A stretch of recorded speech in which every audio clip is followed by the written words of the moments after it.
Hello મિત્રો, તો આપણે આવી ગયા છે મશીન રૂમમાં આ ઉતરવાની આ સીડી છે અને એમરજન્સીમાં, કારણ કે અહીંયા અમારે ઉપર સૂવાનું હોય છે, એટલે રાતની એમરજન્સીમાં કોઈને ઉતરવું હોય તો આ બીજું ફલકું છે ત્યાંથી ખુલી અને આ 2-3 ટપ્પા મારેલા છે, ત્યાંથી પણ ઉતરી શકીએ આપણે. તો મશીન રૂમમાં આવીને હું તમને મશીન બતાવવાનો છે, સિનોટેક મશીન. એ પહેલાં બતાવી દઈએ.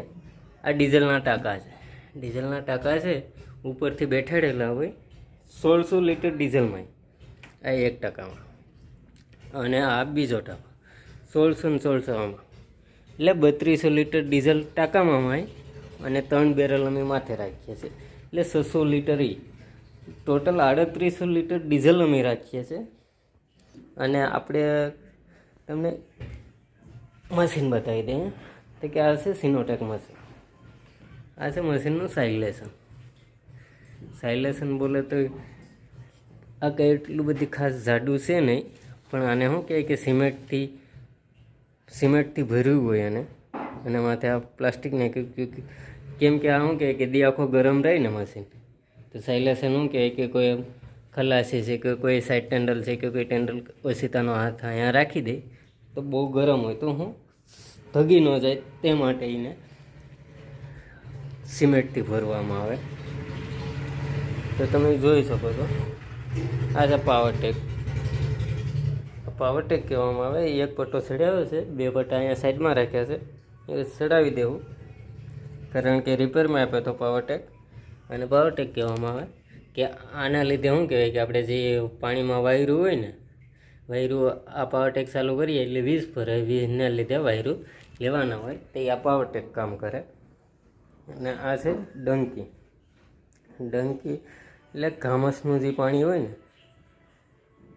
એ ડંકી છે, કે જે આમાં ઘામસ થાય ને, જે બરફનું પાણી, જે મેં તમને કોલ્ડરૂમનો વિડીયો બનાવ્યો એમાં કીધું હતું કે જે પાણી થાય, ઘામસ થાય, એ બધું અહીંથી પડે. અહીંથી કે કોલ્ડરૂમનું પાણી અહીંથી આવે. આ કોલ્ડરૂમ છે, કોલ્ડરૂમનો જે વહેલો ભાગ કહેવાય ને એ છે, અને આ મશીન રૂમ છે. તો બે બાજુમાં જ આવે, એટલે એ જે પાણી હોય અને આ સાફ્ટિંગનું જે પાણી આવે ને એને ઘામસ કહેવામાં આવે. તો એ ઘામસ કાઢવા માટે આ ડંકી હોય ને આ પ્લસ શું કહેવાય કે સુવારાનું પાણી હોય. તો અમારું સિનોટેક એન્જિન છે, તમે જોઈ શકો છો કે કેવડું મોટું એન્જિન આવે બોટનું. તો બે સાઈડેથી તમને એન્જિનનો સીન બતાવી દઈએ.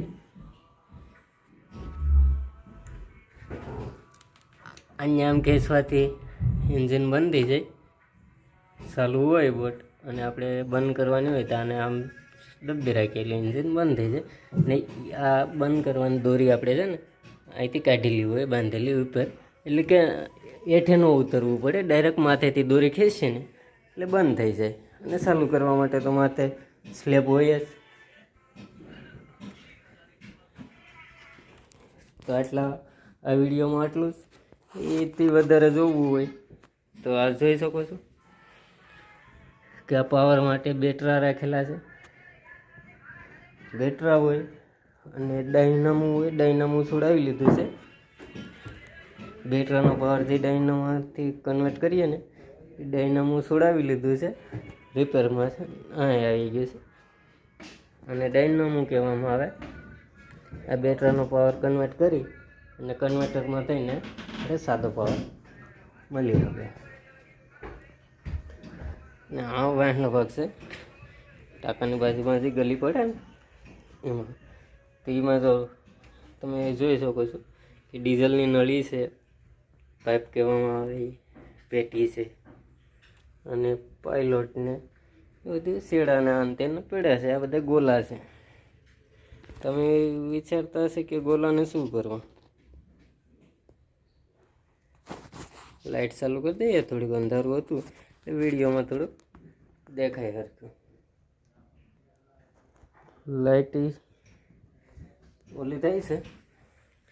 તો આ બધા ગોલા છે, ઝાડમાં જે અમારો ગોલા બાંધવાના હોય ને એ ગોલા છે. આ 16નો ગોલો છે, મોટો ગોલો 16નો કહેવાય. આ પણ 14, આ 14નો ગોલો છે. ગોલા છે બધા. ને પાયલોટને આ ને તેને ભર્યું છે ને ઓલી આ જે છેડો ગયો છે એ ઉખણનો ગયો છે સેમ આમ તેમ બોટ લઈ જવી હોય તો આ છેડા આલે બોટ એ છે.